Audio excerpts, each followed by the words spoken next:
Bom dia, uma excelente semana a todos. E nós vamos iniciar esta semana lendo Hebreus 12, versículo 14 e 15. A palavra diz assim: Segui a paz com todos e a santificação, sem a qual ninguém verá o Senhor, tendo cuidado de que ninguém se prive da graça de Deus e de nenhuma raiz de amargura, brotando vos perturbe e por ela muitos se contaminem. Eu estava conversando com Deus e o Espírito Santo me trouxe à memória esta palavra: raiz de amargura. A raiz de amargura, ela não tem nada a ver com mágoa, não. A raiz de amargura é um sentimento que brota, como diz aqui. É um sentimento que pode ser gerado através de um rancor, de uma murmuração, de uma situação, né, que a pessoa possa ter vivenciado. E quando eu estava refletindo sobre raiz de amargura, o Espírito Santo foi ministrando ao meu coração lá em Samuel, onde fala sobre a Ana, aonde a mãe do Samuel, ela todos os anos, a família do Eucana, né, cujo ela era esposa, eles subiam, né, para levar ofertas a Deus. E lá, naquela época, o profeta era o profeta Eli. O profeta Eli, ele ficava ali, né? Ele e os seus filhos, o Ofni e o Finéias, e eles recebiam as ofertas que o povo levava a Deus. Só que todo ano a Ana, né, ia, a Penina, que era a segunda esposa do Eucana, porque ela não podia gerar filhos. Naquela época, quando a mulher ela não podia gerar, o marido podia casar-se novamente para ter descendência. Então, para uma mulher naquela época não poder gerar filhos, ser estéril, era algo terrível. Para elas era algo terrível. Gerava no coração daquelas mulheres esta raiz de amargura. Porque elas tinham que suportar ver o seu esposo dividir o seu marido com outra, e esta gerava filhos. Elas tinham que cuidar dos filhos da segunda esposa, porque eles eram filhos do marido, né? Então ela tinha que se sujeitar àquilo. E isso aconteceu com Ana, com a mãe do profeta Samuel. A Ana, numa destas últimas idas, o que ela fez? Ela foi até a presença de Deus. Ninguém podia entrar, né, lá dentro, somente os sacerdotes, mas ela se prostrou ali na frente da tenda da congregação, rasgou a alma dela diante de Deus. Tanto que o profeta Eli, quando viu ela orando, ele achou que ela estava embriagada, ele a julgou por embriagada. E ela disse: não, meu senhor, a tua serva não está embriagada, isso é a amargura da minha alma. Ou seja, ela colocou diante de Deus tudo aquilo que estava afligindo ela. E é isso que muitas vezes falta as pessoas fazerem. Se você não tem com quem conversar, rasgue o teu coração, coloque a tua alma diante de Deus. Quando a Ana fez isso, quando ela rasgou o coração, quando ela colocou para fora tudo que ela estava sentindo, toda aquela raiz de amargura que havia brotado no coração dela, Deus abençoou ela. E Ana fez um propósito com Deus. Ela disse que se o Senhor a abençoasse, podendo gerar filhos, que o primeiro filho dela, ela iria levar até ali o templo, né? Para que ele fosse cuidado, ensinado, ela ia entregar ele para Deus. E foi o que ela fez. Quando ela concebeu o Samuel, quando Samuel foi desmamado, eles levaram ele até ali e ele ficou ali naquela época sendo ensinado, né, cuidado pelo profeta Eli. Por isso que em outros devocionais anteriores eu falei que Samuel, ele teve um triplo ministério.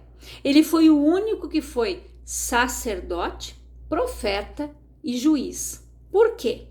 Porque ele foi sacerdote, porque ele foi ensinado, né, para cuidar realmente do templo, para cuidar, e tudo aquilo que o Eli fazia, depois foi responsabilidade do Samuel, né? E depois Deus começou a falar com Samuel. Por quê? Porque o profeta Eli, em um determinado ponto ali do seu ministério, ele deixou de ouvir a Deus. Por quê? Porque ele consentia com o pecado dos seus filhos. O Ofni e o Finéias, para quem não conhece a história, os dois, eles eram sacerdotes, cuidavam do templo juntamente com o pai, porque naquela época era assim, a descendência, né, daquele homem que era sacerdote, os outros filhos, né, também seguiam o sacerdócio. Mas devido à desobediência, à prostituição do Ofni e do Finéias, Deus falou através de Samuel que iria destruir, terminar, eliminar com toda a descendência do Eli. Que da descendência dele nenhum mais seria sacerdote, nenhum mais iria exercer o sacerdócio. Por quê? Porque o Ofni e o Finéias, eles pegavam a melhor parte da oferta para eles. Se as pessoas levavam lá um cordeiro, a melhor parte eles pegavam para eles, e não, eles não davam para Deus. E eles se prostituíam com as mulheres na porta do templo. As pessoas vinham, falavam para o profeta Eli, mas ele não, para o sacerdote, né, o profeta da época, ele não, ele achava que não. Ele colocava panos quentes, como nós falamos. Não, meus filhos, como muitos pais fazem hoje, negligenciam na educação dos seus filhos.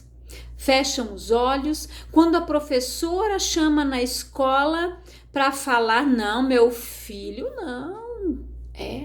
Pois é.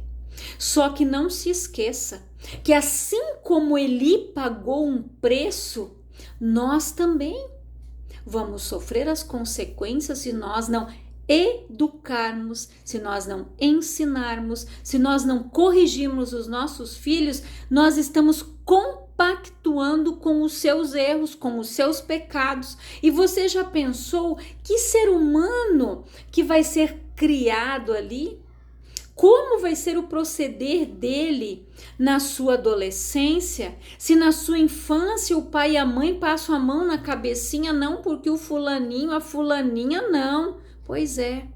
Se você começar a fazer assim, o profeta Eli, ele pagou um preço muito alto, porque ele não corrigiu os seus filhos, ele não chamou a atenção dos seus filhos, mesmo quando as notícias vinham aos seus ouvidos, quando ele tinha conhecimento, ele não tomou uma providência, ele não corrigiu, ele não exortou, ele não puniu, ele poderia ter dito, de hoje em diante vocês não vão mais ser sacerdotes. Deus teria honrado, abençoado a decisão dele. Por quê? Porque ele estaria honrando a Deus. Mas ele fechou os olhos para o pecado, para os erros dos seus filhos e ele compactuou com a desonra que eles estavam cometendo contra Deus. Contra a desonra contra o povo de Deus, que levava as ofertas e eles se apropriavam daquilo que não era deles. E as pessoas iam se queixar. Só que o profeta fechou os olhos para isso. E quando Deus começou a falar através de Samuel, ele disse que a descendência de Eli seria extinta. E aconteceu realmente. Que em uma das batalhas que o povo de Deus foi, que a Arca da Aliança ia sempre junto porque ela representava a presença de Deus ali, os dois foram mortos. Pois é. E quando Eli recebeu a notícia, ele caiu para trás da cadeira, se desnucou e morreu também. A esposa de um dos seus filhos, que estava grávida, ganhou a criança ali mesmo, naquele exato momento. Não tiveram descendência. Então, para você ver que ele pagou um preço alto. Então, nós, pais, precisamos saber que nós não podemos passar a responsabilidade que é nossa para a escola, para as professoras, para a diretora, não. A responsabilidade de educar é nossa. A palavra diz: ensina a criança no caminho que ela deve andar. Quando ela crescer, ela não vai se desviar dele. Quando você começa a passar a mão na cabecinha do teu filho, da tua filha, e dizer: não, fulaninho, não. Não, se houve algo, se alguém falou algo, investigue. Tá certo, professora, eu vou conversar com ele, eu vou conversar com ela, vamos começar a observar, a senhora cuida aqui na escola, eu vou começar a observar em casa, porque pode estar acontecendo algo, para que a criança comece a reagir de forma estranha, de uma forma que não era normal no seu proceder. Então nós precisamos estar de mãos dadas com a escola, com as professoras. Elas jamais vão querer o mal dos nossos filhos, elas estão ali para ensiná-los para a vida, alfabetizar. Elas estão ali para dar a instrução para que futuramente eles decidam qual vai ser a sua formação, que profissão eu vou querer seguir. Então isso cabe à escola, isso cabe às professoras, ao ensino, à educação, escolar, mas não cabe a elas educar os nossos filhos, dizer um não, você não vai, isso não pode, isso é errado. Cabe a nós, pais. Então aqui, se você ler lá todo o capítulo, lá em Samuel, você vai ver mais para frente tudo o que aconteceu. Porque ali a Ana, quando ela rasgou o coração, ela rasgou a alma, ela colocou tudo para fora mesmo. Então, se é isso que está faltando para você, faça. Se tem algo que está ali, que brotou, como a palavra diz aqui, tendo cuidado de que ninguém se prive da graça de Deus e de que nenhuma raiz de amargura brotando vos perturbe e por ela muitos se contaminem. Você já pensou se a Ana, naquela amargura, começasse a espraguejar a Penina, a dizer: eu odeio essa mulher, que não tenha mais filha, essa praga? Você já pensou se ela tivesse feito isso? E isso acontece quando a pessoa tem isso dentro dela, que ela não coloca para fora, ela começa ela tem que ter esse cuidado de que nenhuma raiz de amargura brotando vos perturbe, roube a vossa paz. A Ana era uma mulher que ela não tinha paz. Você pensa a situação dela. Ela não podia gerar filhos. A outra praticamente tinha um filho por ano. Cada vez que eles subiam lá, o marido vinha, levava o melhor pedaço de carne para ela e ela estava lá chorando, triste, deprimida, E ele dizia: não te sou eu melhor do que 10 filhos? Tentava consolar a esposa, mas não tinha Aquilo que estava dentro dela, ela necessitava de cura. Ela necessitava que aquela raiz fosse arrancada de dentro dela. Ela precisava remover aquilo da alma dela. E ela só conseguiu esta cura ser liberta daquilo ali quando ela colocou para Deus. Então coloque para Deus. Não fique espraguejando, não fique murmurando, não permita que isso roube a tua paz. Se você tem esse sentimento no teu coração, rasgue o teu coração, coloque para Deus ou procure uma ajuda de um profissional. Se você não frequenta uma igreja, às vezes você pode dizer assim, mas eu não sei orar. Sabe? A oração é igual nós estamos conversando aqui. Você tem que ser sincera com Deus.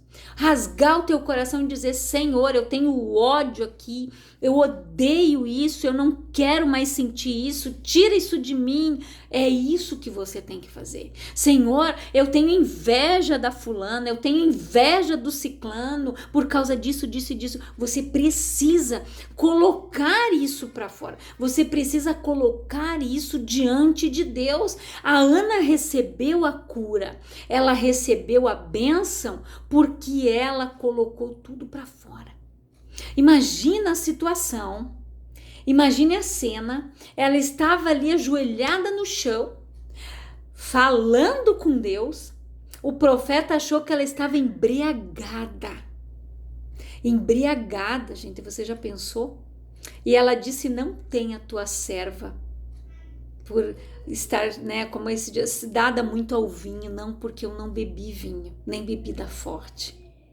Ela estava colocando para fora tudo aquilo que a sufocava, tudo aquela angústia, todo aquele rancor que ela deveria ter contra a outra, ou contra ela mesma.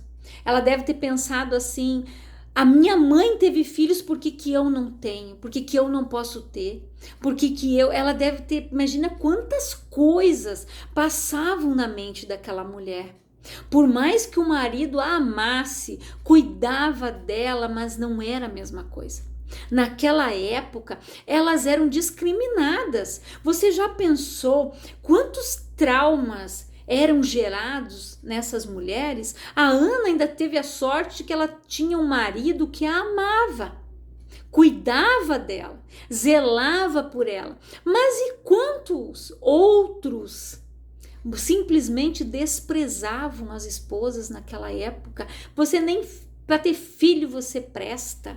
Você já pensou quantas mulheres ouviram isso naquela época? Você já percebeu que o que as palavras lançadas contra uma pessoa geram raízes de amargura? Você já pensou quantos desaforos a Ana ouviu da Penina? Quieta. Quantas coisas a Ana tinha que engolir quieta. E isso foi brotando dentro dela. Por isso que é necessário que você expresse os teus sentimentos, que você coloque para Deus. Não abra para as pessoas, não xingue ninguém, não esbraveje, não espragueje ninguém. Coloca para Deus, Senhor, me perdoa, mas eu senti ódio dessa pessoa. Senhor, me perdoa porque eu pensava assim dessa pessoa. Eu não quero mais ficar com isso dentro de mim. Então é necessário que você coloque para Deus isso, que você permita que essa raiz seja arrancada desde a raiz, para que não fique nenhum resquício ali dentro. Isso deve ser arrancado, não cortado, porque se você corta, brota de novo. Isso precisa ser arrancado totalmente pela raiz. Então eu quero que você reflita nesta palavra, que você faça uma reflexão completa, que você possa colocar a tua alma diante de Deus, que você venha rasgar o teu coração, que você possa colocar tudo diante de Deus. Tô procurando aqui, ó. Você leia em casa 1 Samuel no capítulo 1. Você vai ver toda essa história aqui da Ana, a forma como a Ana colocou o coração dela diante de Deus, a forma como ela orou, a forma como ela foi interpretada pelo profeta, né? Porque assim, às vezes as pessoas elas estão passando por conflitos interiores. Então você tem que ter o cuidado com quem você vai conversar, porque você pode ser mal interpretado. Então procure um terapeuta, procure um psicólogo, procure alguém para conversar. Coloque isso diante de Deus, ore, fale com Deus. Se você não tem ninguém nesse momento perto de você, você tem Deus perto de você, você tem Jesus para te ouvir. Então fala com ele, rasgue a tua alma, como o profeta disse, né? Rasgar o coração e não as vestes, rasga, coloca para fora tudo aquilo que tem te sufocado durante tantos anos, durante determinado tempo, coloca para Deus. Não permita que essa raiz de amargura venha continuar te sufocando. Então eu quero que você reflita nesta palavra, que você comece essa semana com o pé direito, que você comece esta semana motivado a mudar, a colocar a tua alma diante do trono do Pai, e você vai ver a transformação que Deus vai fazer. Então que Deus te abençoe. Eu quero orar com você, Pai, em nome de Jesus. Eu oro por todas estas pessoas que vão ouvir esta palavra, que elas sejam alimentadas, curadas, saradas, Pai. Que elas tenham as raízes de amarguras da sua alma arrancadas. Que essas pessoas rasguem o seu coração diante do teu trono. Que elas recebam a cura, Pai, das suas emoções. Que elas sejam edificadas e transformadas pelo teu amor, pela tua graça, pelo teu perdão, pela tua infinita misericórdia. Esta é a minha oração, que Deus te abençoe grandiosamente, em nome de Jesus.